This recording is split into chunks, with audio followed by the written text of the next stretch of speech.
నమస్తే, welcome to Liya news. కూటమి ప్రభుత్వం అధికారంలోకి వచ్చాక సోషల్ మీడియాలో అసభ్యకర పోస్టులు పెట్టిన వాళ్ళందరినీ కూడా అరెస్ట్ చేసిన విషయం మనందరికీ తెలిసిందే.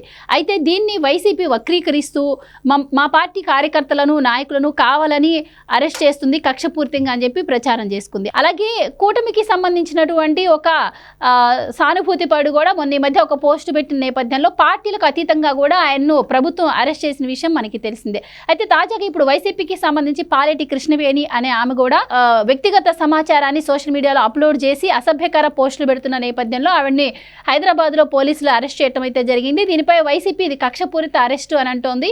అలాగే మరి వైసీపీలో ఇంకా చాలా మంది ఇలానే అసభ్యకర పోస్టులు పెట్టే వాళ్ళు ఉన్నారు. వాళ్ళ అరెస్టులు కూడా జరగాలి అన్న డిమాండ్ వినిపిస్తున్న నేపథ్యంలో ఇక ఈవిడ అరెస్ట్ తర్వాత ఇంకా మరిన్ని అరెస్టులు ఉండబోతున్నాయి అన్న విషయాలను తెలుసుకుందాం. మనతో పాటు ఉన్నారు senior political analyst Adusumilli Srinivas గారు. నమస్కారం సార్. నమస్కారం అండి. సార్, నిన్న రాత్రి పాలేటి కృష్ణవేణి అనే వైసీపీ సోషల్ మీడియా యాక్టివిస్ట్ని అరెస్ట్ చేసినట్టు వార్తలు వస్తున్నాయి. సో ఈవిడ లోకేష్ గారి మీద కావచ్చు, ఇంకా చాలా మంది మీద అసభ్యకర పోస్టులు పెట్టింది అని చెప్పి కొన్ని ప్రూఫ్స్ కూడా దొరికాయి అంటున్నారు. అందువల్లనే ఆవిడ అరెస్ట్ జరిగింది. అయితే ఆవిడ వ్యక్తిగత సమాచారాన్ని కూడా లీక్ చేస్తుంది అంటున్నారు. సో అసలు వేరే వాళ్ళ వ్యక్తిగత సమాచారాన్ని ఈవిడ ఎలా లీక్ చేస్తుంది? అసలు ఇప్పటికీ అరెస్టులు జరుగుతున్నా కూడా వాళ్ళలో మార్పు రావట్లేదు. ఇంకా ఇలా ఎంతమంది ఉన్నారు? ఇంకెన్ని అరెస్టులు జరిగే అవకాశం ఉంటుందంటారు? ఇప్పుడు యాక్చువల్గా కొంతమందిని ఇటువంటి సోషల్ మీడియా డిజిటల్ డెవిల్స్ కింద ఉండి అసభ్యంగా మాట్లాడిన వాళ్ళని అరెస్టులు చేశారు. ఇంకా కొంతమంది చేయాల్సి ఉంది. ఏదన్నా ఒక అరెస్టులు జరిగినప్పుడు ఏమవుతుందంటే వాళ్ళు సైలెంట్ అయిపోతున్నారు, తర్వాత మళ్ళీ మొదలెడుతున్నారు. ఇది ఏమవుతుందంటే ఈ ప్రభుత్వం పెద్ద పోలీస్ చర్యలు ఎక్కువ తీసుకోవట్లేదు, యాక్షన్ లేదనేటువంటిది వాళ్ళకి అభిప్రాయం ఉంది. తెలుగుదేశం కార్యకర్తల్లోనూ ఉంది, వాళ్ళలో కూడా ఉంది. మనం కొంచెం యథేచ్ఛగా మాట్లాడచ్చు, పర్వాలేదని. అంటే కొంతమంది పొడోకాస్టులని చాలా డిగ్నిఫైడ్గా మాట్లాడుతున్నాం, ప్రతి అంశాన్ని కెలుగుతూ ఉన్నారు. కొంతమంది కథనాలు రాస్తూ ఉంటారు వెబ్సైట్లలో. దాన్ని రకరకాలుగా ముందు ఒక సెట్ చేస్తారన్నమాట, ఒక ఐడియాని. అంటే విష ప్రచారానికి బీజాలు వేస్తూ ఉంటారు. ఇప్పుడు తిరుపతిలో చూడండి, ఆ గోవులు చనిపోయినాయి అని మెల్లగా మొదలుపెట్టి దాన్ని ఇప్పుడు ధర్నా స్టేజీకి తీసుకొచ్చారు. నెక్స్ట్ ఏం చేస్తారంటే నిరాహార దీక్ష ఇలాంటివి మొదలెడతారన్నమాట. ఇంకో చోట ఇలాగే ప్రతిదీ చేస్తారు. వీళ్ళు అందుకునే మొగ్గలోనే తుంచేయాలని చెప్పాలి. ఇది ఈ ప్రభుత్వం ప్రాధాన్యత ఏంటంటే మనం ఆలోచించాల్సింది, ఈ ప్రభుత్వం ఏం ఆలోచించి ఉంటుందంటే, నా అంచనా ప్రకారం మొదటి సంవత్సరం ప్రభుత్వం అధికారం చేపట్టిన తర్వాత, ఈ పార్టీలు కూటమి అధికారం చేపట్టిన తర్వాత వాళ్ళ ప్రథమ ప్రాధాన్యత వాళ్ళు ఇచ్చిన హామీల మీద, ఈ జగన్మోహన్ రెడ్డి విధ్వంసం చేసి వెళ్ళిపోయిన వ్యవహారాలను చక్కబెట్టడం మీద, పాలన గాడిలో పెట్టడం మీద, చెడిపోయిన యంత్రాంగం అంటే ఈ అధికారులు అందరూ కూడా కుళ్ళిపోయారు కదా కొంతమంది, వాళ్ళందరికీ శుభ్రంగా గాయాలకి టెన్చర్ అది రాసి, అది ఐడిన్ అది రాసి, దూది పెట్టి తుడిసి మాకు పని చేయండి బాబు మీకు అని ఇలాగ సెట్ చేసుకోవడానికి టైం పడుతుంది. 10 నెలలు పట్టేసింది. ఈ లోపల శాంపిల్గా అందాక వీళ్ళు గోలబాడలేక కొంతమంది అరెస్ట్ చేశారు. వాళ్ళు కూడా అంత రెచ్చిపోయి ఉన్నారు. ఇక ముందు ఏమవుద్దో నేను చెప్తాను ఇప్పుడే. అయితే సోషల్ మీడియాలో అలాగే కార్యకర్తల్లో చాలామందిలో ఒక తీవ్రమైన అసంతృప్తి ఏంటంటే, ఈ ప్రభుత్వం సోషల్ మీడియాలో ఇలాంటి జుగుప్సాకరమైన రాతలు రాసిన వాళ్ళని కొంతమందిని అరెస్ట్ చేశారు. ఇలాగ అరెస్టులు అయినప్పుడు వాళ్ళు నోరు మూసుకుంటున్నారు, మళ్ళీ మొదలు పెడుతున్నారు. పెద్ద చేపలను ఎవరిని పట్టుకోలేదు, రామ్ గోపాల్ వర్మ ఇలా కొంతమంది ఉన్నారు. అలాగే ఇలాంటి బూతులు మాట్లాడినా, లేకపోతే అధినేతలకి రొమ్ము అంటగట్టిన, వాళ్ళ కుటుంబాలను కించపరిచిన చంద్రశేఖర్ రెడ్డి ఇలాంటి కొంతమంది, సిద్దిరాప్పలరాజు, ఇలా చాలామంది ఉన్నారు. ఇంకా పెద్ద పెద్ద నాయకులు, మంత్రులు చేసిన వాళ్ళు, కొడాలి నాని ఇటువంటి వాళ్ళు, వీళ్ళందరినీ ఇంటికి వదిలేశారు. ఇంకా వాళ్ళు మొదలెట్టలేదు ఏంటని అదొకటి ఉంది. 2, వీళ్ళు అరాచకాలు, అవినీతి, అదొక సెపరేట్. ఇలాంటి బాధలో వాళ్ళందరూ కూడా డైరెక్ట్గా చంద్రబాబు గారిని, లోకేష్ గారిని టార్గెట్ చేస్తున్నారు పార్టీ పెద్దలు. ఇక్కడ ఆలోచించాల్సింది ఏంటంటే, ఈ రాష్ట్రంలో వాళ్ళ ప్రాధాన్యత ఏంటంటే, పెన్షన్ పెంచాలనుకున్నారు, పెంచారు. 1వ తారీఖు పెన్షన్ వెళ్తుంది, 1వ తారీఖు జీతాలు అందుతున్నాయి ఉద్యోగులకి. వాళ్ళు పెండింగ్ బకాయిలు ఏమున్నాయో అవి ఇచ్చారు. ఇప్పుడు వాళ్ళు ఇచ్చిన హామీల్లో సిలిండర్లు ఇచ్చారు. తల్లికి వందనం రేపు మే నెల నుంచి స్టార్ట్ అవుద్ది. అలాగే రైతులది విషయం, మహిళలకి ఆర్టీసీ బస్ది ఫ్రీ తప్ప మిగతా అన్నీ పూర్తయిపోతాయి సూపర్ 6లో, అది కూడా ఇచ్చేస్తారు. రోడ్లు గుంతలన్నా పూడ్చారు, లేదా కొత్త రోడ్లన్నా వేశారు. అమరావతికి యంత్ర సామాగ్రి రపరపరపమని దిగేస్తున్నాయి. 10 కేజీలు శనగపిండి వేసుకుని బజ్జీ వేస్తే 2 నిమిషాలు అయిపోతూ ఉంటారు ఇప్పటి నుంచి అక్కడ. అంటే అంత జనం దిగేస్తారు శుభ్రంగానే. ఏంటండి 4 రేకులు షెడ్ వేసేస్తే 2000 అంటే తీసుకుంటారు జనం అద్దెలకి.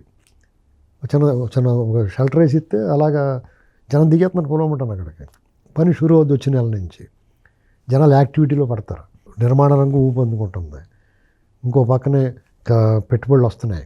కేంద్ర ప్రభుత్వ సంస్థలో రేపు మోడీ గారు శంకుస్థాపన చేస్తున్నాడు, అది ప్రారంభం చేస్తున్నాడు. ఇలాగా ఇవన్నీ ఏదో ఒకటి యాక్టివిటీ ఒక లైన్లో పెట్టారు కదా. ఇప్పుడు ఇక మొదలెడదామా అనుకుంటున్నాను నేను. అలాగే కనపడుతుంది. మాకున్న సమాచారం కూడా అదే. ఎందుకంటే ఏమీ మొదలెట్టకుండా మొదటి నుంచి దప్పడం వేయటం మొదలెట్టారు అనుకోండి, మీరు ఏం చెప్పారు, మీరు ఇదేనా మీరు చేసే పని, మేమే అంటాం మళ్ళీ. మిమ్మల్ని ఎందుకు ఎన్నుకున్నారో వాళ్ళు చేసినట్టు మీరే చేస్తే మీకు వాళ్ళకి తేడా ఏముంది, మీకు బుద్ధి లేదా అంటాం కదా మేము. మాకేం పని ఉంది, మాకేం ఊసిపోదు, ఇలాగే మాట్లాడుతూ కూర్చుంటాం. చేయలేదు కాబట్టి చేయలేదు అంటున్నాం, చేస్తారేమో చేశారంటాం. నాలిక కదా, నరం ఉండదు దానికి. అయితే సోషల్ మీడియాలో ఆవేదన, కార్యకర్తల బాధ, ఆగ్రహం, ఆక్రోశం, ఉక్రోషం, రోషం, పౌరుషం ఏమీ తప్పు కాదు. కారణం ఏంటంటే జగన్మోహన్ రెడ్డి దప్పడం వేసాడు మాకు. ఈ ప్రభుత్వం వచ్చిన తర్వాత కూడా మమ్మల్ని కొడుతున్నారు. మాకు నిష్కృతి ఏంటి, మేమేం తప్పు చేసాం? ఈ ప్రభుత్వాన్ని గెలిపించుకోవడమా, పార్టీ కోసం చెమట రక్తం దారిపోయటమా అనేటువంటిది వీళ్ళ బాధ. ఈ బాధలో పూర్తి స్థాయిలో అర్థం ఉంది. దీని పరిష్కారం ఏంటి? అసలు గాయం ఎక్కడుంది, పుండు ఎక్కడుంది, రచ్చ ఎక్కడేయాలి? వీళ్ళు పొంగనూరులో ఆ జెండాలై పీకేసి చొక్కాలు ఇప్పేశాడు. ఇప్పుడు వరకు వాళ్ళ మీద చర్యలు లేవు. రాష్ట్రంలో ఉన్న తెలుగుదేశం కార్యకర్తలందరూ కూడా పొంగనూరు ఇన్ఛార్జ్ ఎవడున్నాడో అతనికి, ఏమయ్యా నీకు సిగ్గులేదా, నువ్వు తెలుగుదేశం పార్టీయా కాదా, లేకపోతే అతనికి బినామీయా, అతని కోవర్టువా అని అడగాలి. ఫస్ట్ అడగాల్సింది. వీళ్ళందరూ ఎంతమంది 1 కోటి మంది కార్యకర్తలు ఉన్నారు కదా, 1 కోటి మంది అతనికి మెసేజ్ పెట్టాలి. 1 కోటి మందికి మెసేజ్ పెట్టి, నీ పార్టీ కార్యకర్తలు నీ గెలుపు కోసం పనిచేసిన రాష్ట్రంలో మీరేం చేస్తున్నారు? ఒక చంద్రబాబు నాయుడు గారు ముఖ్యమంత్రి అవ్వాలి, మీ పార్టీ గెలవాలని చెప్పేసి పాదయాత్ర చేసుకుంటూ వచ్చిన వాళ్ళని మీ నియోజకవర్గంలో ఇలాగ అవమానించి పంపాడు ఒకడు వైసీపీ వాడు, అండ్ ఎందుకు ముద్దెట్టుకుంటున్నావు నువ్వు, వాడి మీద నువ్వు ఎందుకు చర్యలు తీసుకోలేకపోతున్నావు అని అతను ప్రశ్నించాలి. ఒక మటర్ జరిగింది ఒక చోట, వాళ్ళు చంపేశారు. ఆ ఇన్ఛార్జ్ లేకపోతే ఆ ఎమ్మెల్యే ఎవరున్నారు, ఆ ఎమ్మెల్యే ఆ ఇంటి ముందు ధర్నా చేయాలిపోయి తెలుగుదేశం కార్యకర్తలు. అప్పుడు అతను పట్టించుకోకుండా అతను కూడా వీళ్ళని దాడి చేయించి పోలీసు అరెస్ట్ చేయించి అప్పుడు చంద్రబాబు గారిని అడగలేదు, ఏమండి మేము ఈ ఎమ్మెల్యే బాధ్యుడు, మా ఎదురుగుండా కనపడతాడు, మా నియోజకవర్గంలో మాకు ఈ కష్టం వచ్చింది, మాకు ఈ అన్యాయం జరిగింది, మమ్మల్ని కాదని ఆ వైసీపీ వాళ్ళని ఎత్తికెక్కించుకుంటున్నాడు, ఇదేటని అడిగాం, ఇదేటని అడిగితే మమ్మల్ని కొడుతున్నాడు, మీరు ఏం చర్యలు తీసుకుంటారంటే చంద్రబాబు గారికి తీర్పు ఇచ్చే జడ్జిగా చూడాలి, అంతేగాని నువ్వే చేయి పోలీసు వాళ్ళకి వెళ్ళాను అనకూడదు. మనం ఈ లాజిక్ తెలియట్లేదు వీళ్ళకి. అది కదా చేయాల్సిందేంటి. మన ఎదుర్కొంటే ఇప్పుడు ఇక్కడ ఈ కెమెరాయో లేకపోతే నాకు మంచినీళ్ళు ఇవ్వలేదు అనుకో, మీ యజమాని అడగకూడదు కదా, నేను ఇతను కదా అడగలేమా మంచినీళ్ళు ఎందుకు పెట్టలేదండి. ఇప్పుడు మీ యజమాని ఎవరు ఉన్నారో దీన్ని మేనేజ్ చేసి కూడా ఏడే మంచినీళ్ళే అతను అడిగితే ఫోన్ చేసి అది నేను చెప్తాడు. అంటే ఆల్మోస్ట్ కూటమి ప్రభుత్వం కూడా కొంచెం యాక్టివ్ అయింది సార్. ఆల్మోస్ట్ పెట్టిన వాళ్ళందరినీ కూడా ఎక్కడికక్కడ అరెస్టులు చేస్తూనే ఉంది. కాకపోతే గతంలో వీళ్ళు ఆడవాళ్ళని భావించో లేదంటే కొంతమంది దొరక్క వదిలేసిన వాళ్ళు. పార్టీ యంత్రాంగం ఉంది కదా, ఎమ్మెల్యే ఉంటారో, మంత్రి ఉంటారో, ఎంపీ ఉంటారో, పార్టీ జిల్లా అధ్యక్షులు ఉంటారు, మండలాధ్యక్షులు ఉంటారు, పార్టీకి గ్రామాధ్యక్షులు ఉంటారు. వీళ్ళందరినీ కూడగట్టుకుని ఎమ్మెల్యే దగ్గరికి వెళ్ళాల్సిన వాళ్ళు ఎమ్మెల్యే దగ్గరికి వెళ్ళాలి, ఎంపీ దగ్గరికి వెళ్ళాలంటే ఎంపీ దగ్గరికి వెళ్ళాలి, మంత్రి దగ్గరికి వెళ్ళాలంటే మంత్రి దగ్గర ముందు వాళ్ళని కదా మీరు ప్రెజర్ పెట్టాల్సింది. వాళ్ళ చేత పని చేయించుకోవాలి కదా. మీరు ఓటేసారు, ఇదిగో మాకు అన్యాయం జరుగుతుంది, వాళ్ళు వినకపోతే అప్పుడు మీరు వెళ్ళి చంద్రబాబు గారి దగ్గరికి వెళ్ళాలి, ఇదిగో ఈ మంత్రి వాళ్ళని తీసేయండి అని అడగాలి. మీరు ఈ మంత్రిని తీసేయడానికి మీరు అందరూ గొడవ చేసేయాలి. ఓరు బాబు తీసేస్తారేమో వాళ్ళు పని చేస్తారు. అవునా కదా, అతను అంత వ్యతిరేక వచ్చేస్తున్నా, నీకు అంత వ్యతిరేక వచ్చేస్తుందా వ్యతిరేకత, నువ్వేం పని చేస్తున్నావు అని అప్పుడు వాళ్ళకి తప్పిస్తారేమో భయం ఉంటుంది. అది మానేసి మీరు వాళ్ళు కూడా చంద్రబాబు గారి మీద తోసేస్తున్నారా, ఒక్కొక్క ఎమ్మెల్యే డబ్బులు దోపేస్తా కూడా వాళ్ళకి పంపాలంటున్నాడు. ఇది సరి చేసుకోవాలి పార్టీ అధ్యక్షులు కానీ ప్రభుత్వం కానీ. ప్రభుత్వం వేరు, పార్టీ వేరు. పార్టీ తీసుకోవాల్సిన చర్యలు పార్టీ తీసుకోవాలి. పార్టీని బలోపేతం చేసుకోవడానికి పార్టీ కార్యకర్తలకు కష్టం కలిగితే నష్టం కలిగితే చూడాల్సిన బాధ్యత పార్టీ అధ్యక్షుడిది. ఇలాగ ఒక పౌరుడికి జరిగిన నష్టం మీద స్పందించాల్సింది ప్రభుత్వం. ఇది మానేసి చంద్రబాబు గారు ఇలాగా చేతగానోడు ఇవన్నీ మాట్లాడితే వాళ్ళు రోజు మీరు తలగపాటు చెవులు దూదెట్టేసుకుంటారు. వాళ్ళు వినరు. ఎప్పుడు అడుచుకుని ఇప్పుడు రోజు చచ్చివాడికి ఎవడు ఎడుతాడు, అవునే కదా. ఓరి ఏమాట రోజు చస్తాడు బాబు ఎందుకు ఎడుతాం అనుకుంటారు, ఒక ఏడుపేట చూరుకుంటారు, అవునే కదా. ఇది మనం లాజికల్గా జాగ్రత్తగా మనం పుండి అక్కడ ఉంటారు, రచ్చ అక్కడ వేయాలి. మా ఎమ్మెల్యేని ఎందుకు వదిలేస్తున్నారు మీరు, ఆ నియోజకవర్గంలో నీకు నష్టం జరిగింది, లేకపోతే నీకు కబ్జా చేస్తున్నాడు, ఇసుక అమ్మేసుకుంటున్నాడు, మీ కార్యకర్తలందరూ ఇటు ఇసుక అమ్మేసుకుంటున్నాడు అని అరవండే. అప్పుడు పట్టించుకోకపోతే చంద్రబాబు గారు అప్పుడు చంద్రబాబు గారిని కూడా దండ చేయండి, తప్పే ఉంది. అది ప్రజాస్వామ్యం ఇది.